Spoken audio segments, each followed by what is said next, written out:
একজন police constable ১৮ বছর পর ভাইকে খুঁজে বের করতে ভয়ঙ্কর এক পথে পাড়ি জমায়। সেখানে গিয়ে ভাইকে পেলেও পড়ে যায় এক চক্রের মধ্যে। সেখান থেকেই সাধারণ পুলিশ কনস্টেবল নতুন এক পরিচয় পায়।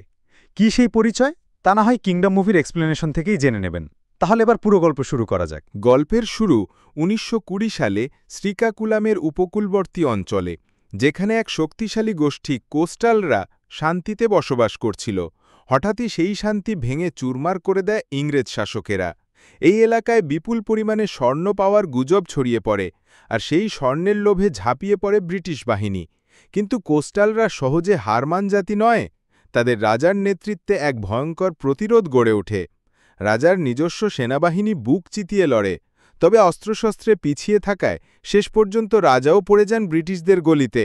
মৃত্যুর মুখে দাঁড়িয়ে তিনি তার মুকুট তুলে দেন এক ছোট্ট বালকের হাতে। বলেন, এই মুকুটের যোগ্য উত্তরাধিকারী একদিন ফিরে আসবে, তাকে সেইটা বুঝিয়ে দিও। তারপর সেই শিশুসহ কিছু জীবিত কোস্টালদের এক জাহাজে তুলে পাঠিয়ে দেওয়া হয় শ্রীলঙ্কার দিকে।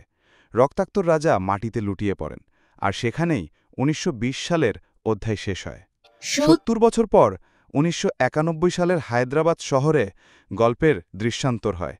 সেখানকার একটা ব্যস্ত থানায় এক কনস্টেবল প্রবেশ করে তার বন্ধুর রেফারেন্সে। তার নাম সুরি। সুরির আগমন এই কারণে যে থানার স্কেচ আর্টিস্ট নাকি ছোটবেলার ছুরি দেখে মানুষের বর্তমান চেহারা আঁকতে পারেন। সেই আশায় সুরি এসেছে তার ১৮ বছর আগে হারিয়ে যাওয়া ভাই শিভার বর্তমান মুখ আঁকিয়ে নিতে। শিভা এক মার্ডারের পর থেকে আর বাড়ি ফেরেনি। মা এখনও ছেলের পথ চেয়ে থাকে, আর সুরিও বছরের পর বছর খুঁজে চলেছে তার ভাইকে।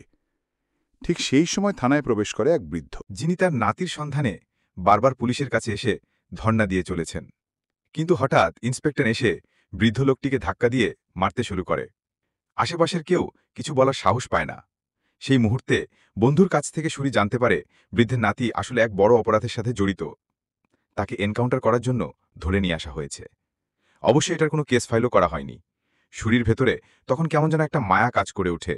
সে চুপিসারে এভিডেন্স রুমের তালা খুলে দেয়, যাতে সেই ছেলেটি পালাতে পারে। আর সে নিজে এক ইন্সপেক্টরের উপর ঝাঁপিয়ে পড়ে, যেন সবার মনোযোগ সুরির দিকে থাকে, আর সেই সুযোগে ছেলেটি পালিয়ে যেতে পারে।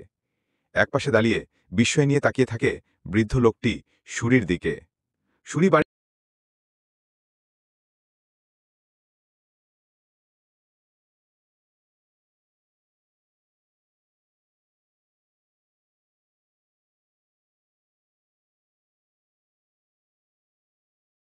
সেই রাতেই সরিমা তার সঙ্গে একটা কথাও বলে না। তখন সরির এক চাচা, যিনি একজন সিনিয়র অফিসার, এসে বলেন, তোমার ভাই চলে যাওয়ার পর থেকেই তোমার মা এভাবে চুপ হয়ে গেছে। কাল থানায় কমিশনার আসবে, তার কাছে গিয়ে ক্ষমা চাইতে হবে তোমাকে, কারণ সে এক বন্দীকে মুক্ত করতে সাহায্য করেছে। পরদিন থানায় উপস্থিত হয় সরি। বস তার পক্ষ নিয়ে সুপারিশ করতে গেলে কমিশনার উত্তেজিত হয়ে সরিকে নির্দেশ দেয় তার বসকে চর মারতে। সরি কিছু না বুঝে এ কথা শুনে অসহায়ভাবে বসকে চর মেরে বসে। এরপর কমিশনার বলে, তুমি এসআইকে কেন মারলে, আর কেনই বা তুমি অপরাধীকে পালাতে দিলে? তিনি হুঁশিয়ারি দেন, যদি সঠিক ব্যাখ্যা দিতে না পারো তাহলে শুধু চাকরিটাই যাবে না, বরং ৫ বছরের জেলও তোমার হতে পারে। তখন সরি ঠান্ডা মাথায় উত্তর দেয়, যাকে ধরা হয়েছিল তার নামে কোনো কেস রেকর্ডই হয়নি। যদি এই বিষয়টা আদালতে যেত তাহলে কিন্তু আপনাকেই কাঠগড়ায় দাঁড়াতে হতো। আর যে ইন্সপেক্টর তাকে এনকাউন্টার করার জন্য ধরে নিয়ে এসেছিল তার বিরুদ্ধে আগেই ৩টা ফেক এনকাউন্টারের অভিযোগ রয়েছে। চতুর্থটা হলে আপনিও রেহাই পেতেন না। কমিশনার তার উত্তরে স্তব্ধ হয়। এরপর জানতে চায়, তুমি কি এসব আগেই জেনেছিলে নাকি পরে খুঁজে বের করেছ? সুরি জানায় সে পরেই এসব তথ্য জোগাড় করেছে। তখন এক ইন্টেলিজেন্স অফিসারের উপস্থিতিতে কমিশনার সুরিকে ছেড়ে দেয়। সেদিন রাতেই গোপনে সুরির সঙ্গে দেখা করতে আসে সেই ইন্টেলিজেন্স অফিসার। অফিসার সরাসরি জানিয়ে দেয় তাকে একটা কাভার্ড অপারেশনের জন্য নির্বাচন করা হয়েছে। এই অপারেশনের সময় তার পরিচয়, পদমর্যাদা সবকিছু গোপন রাখা হবে। এইসব কথা শুনে সুরি অবাক হয়। সে একজন সাধারণ কনস্টেবল, কিভাবে সে এত বড় দায়িত্ব পেতে পারে? তখন সে সোজাসাপটা জানিয়ে দেয়, আমি পারব না। তখন অফিসার তার চোখের দিকে তাকিয়ে বলে, তুমি যদি তোমার ভাই শিবাকে ফিরে। ভাইয়ের নাম শুনে সুরির বুকের মধ্যে কিছু একটা যেন হাহাকার গড়ে ওঠে।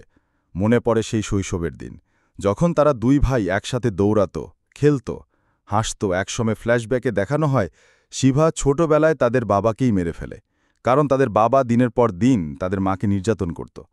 কিন্তু শিবা নিজে পালায়নি। তাকে পালাতে বাধ্য করা হয়েছিল। সেই দিন থেকেই সুরি প্রতিজ্ঞা নেয় সে তার ভাইকে একদিন না একদিন খুঁজে বের করবে। আর আজ এতদিন পর সেই সুযোগে সে দাঁড়িয়েছে তার দরজায়। সুরি এবার রাজি হয়ে যায়। রাতেই সুরিকে নিয়ে দিল্লি পাড়ি জমায় ইন্টেলিজেন্স অফিসার স্যার। সেখানে মন্ত্রীদের নিয়ে তাতে বলা হয় শ্রীলঙ্কার জাফনা অঞ্চল এখন স্মাগলারদের নিরাপদ ঘাঁটি হয়ে উঠেছে। হংকং থেকে আসা এক বড় আর্ম শিপমেন্ট ভারতের ভেতরে প্রবেশ করতে চলেছে, যার মাধ্যমে দেশের গুরুত্বপূর্ণ মানুষদের টার্গেট করা হবে। এই শিপমেন্টের দায়িত্বে থাকবে কোস্টালরা, আর সবকিছুর পেছনে আছে এক ভয়ঙ্কর চক্র, যার লিডার হল মুরগান এবং শিবা। তখনই এক বিশদ ব্যাখ্যায় তুলে ধরা হয় কোস্টালদের ইতিহাস।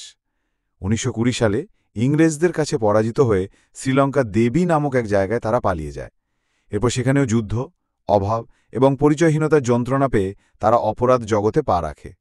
তাদের পরবর্তী প্রজন্ম হয়ে ওঠে স্মাগলার, আর আজ সেই গোষ্ঠীর নেতৃত্ব দিচ্ছে শিবা নিজেই।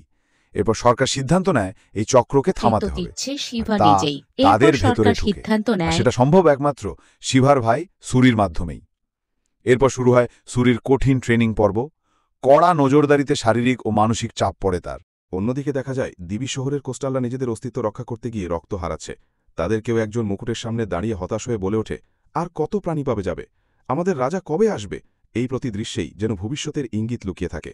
এদিকে শিবাকে শ্রীলঙ্কার পুলিশ ধরে ফেলেছে, আর সুরিকে কয়েদি সাজিয়ে পাঠানো হয় জাফনার সেন্ট্রাল কারাগারে। হাতে মাত্র 3 দিন।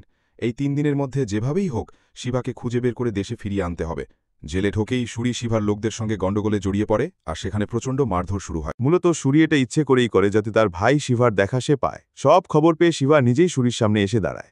এত বছর পর ভাইকে দেখে চোখের জল চলে আসে সুরির।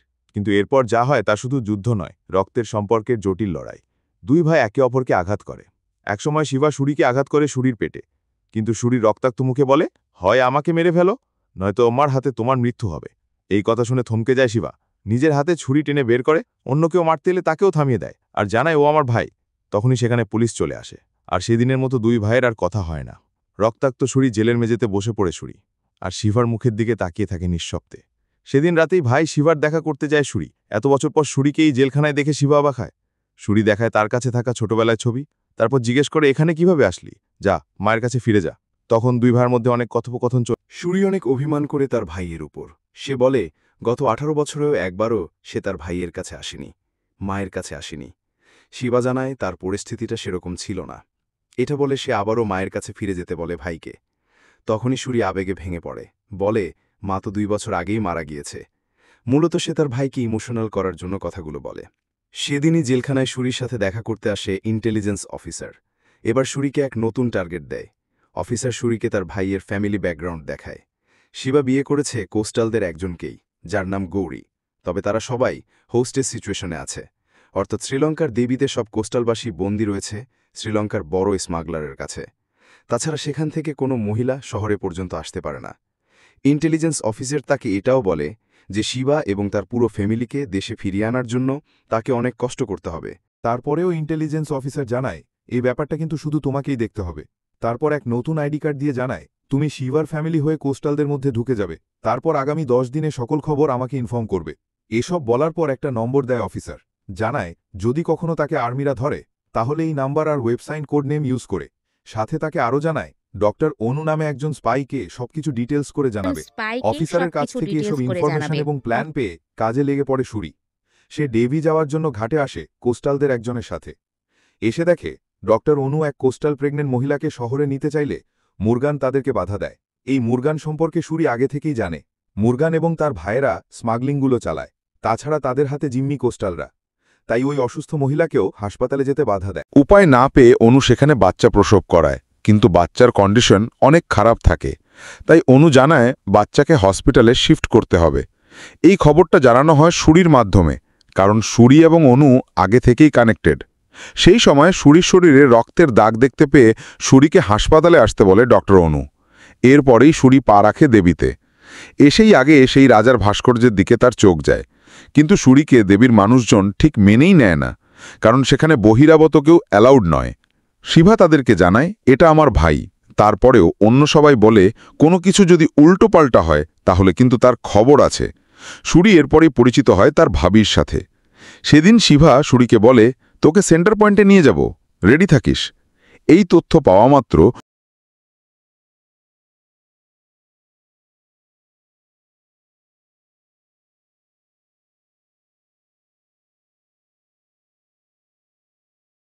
যাওয়ার জন্য সেখানে যোগ দেয় মুরগান এবং তার লোকজন। সুরি সেন্টার পয়েন্টে এসে বুঝতে পারে এখানে আজ গোল্ড স্মাগলিং হচ্ছে, তাই ব্যাপারটা অনুর থ্রুতে ইন্টেলিজেন্স অফিসারকে জানিয়ে দেওয়া হয়। আর ইন্টেলিজেন্স অফিসার ইনফর্ম করে শ্রীলঙ্কার নেভিকে। তখনই চলে আসে নেভি। দুর্ভাগ্যবশত শিবা সুরিকে ধরতে বলে গোল্ডের ব্যাগ তারা ফিরতে থাকে। গোল্ড নিয়ে কিছু দূর যেতেই ইচ্ছে করে গোল্ডের ব্যাগ হাত থেকে ছেড়ে দেয় সুরি। এতে তারা নেভির হাত থেকে তো বেঁচে যায়, কিন্তু গোল্ড হাতছাড়া করে ফেলে। এই জন্য রাগে মুরগান একজন কোস্টালকেই মেরে ফেলে আর বলে সে মূলত জানতে চায় এই ইনফরমেশন কে লিক করেছে। এরপর একজনকে মারতে মারতে সে মেরেই ফেলে। 4 কোস্টালকে ধরেও নিয়ে যায়। এক কোস্টালকে মেরে ফেলায় মুরগানের বাবা রেগে যায় মুরগানের ওপর, কারণ তাদের এই স্মাগলিং বিজনেস পুরোটাই কোস্টালদের ওপর নির্ভর করে। ওইদিকে লাশ টেবিতে পৌঁছালে সেখানে শোকের ছায়া নেমে আসে। এই যে কোস্টাল তথা দেবীবাসীদের একের পর এক মানুষ মরছে,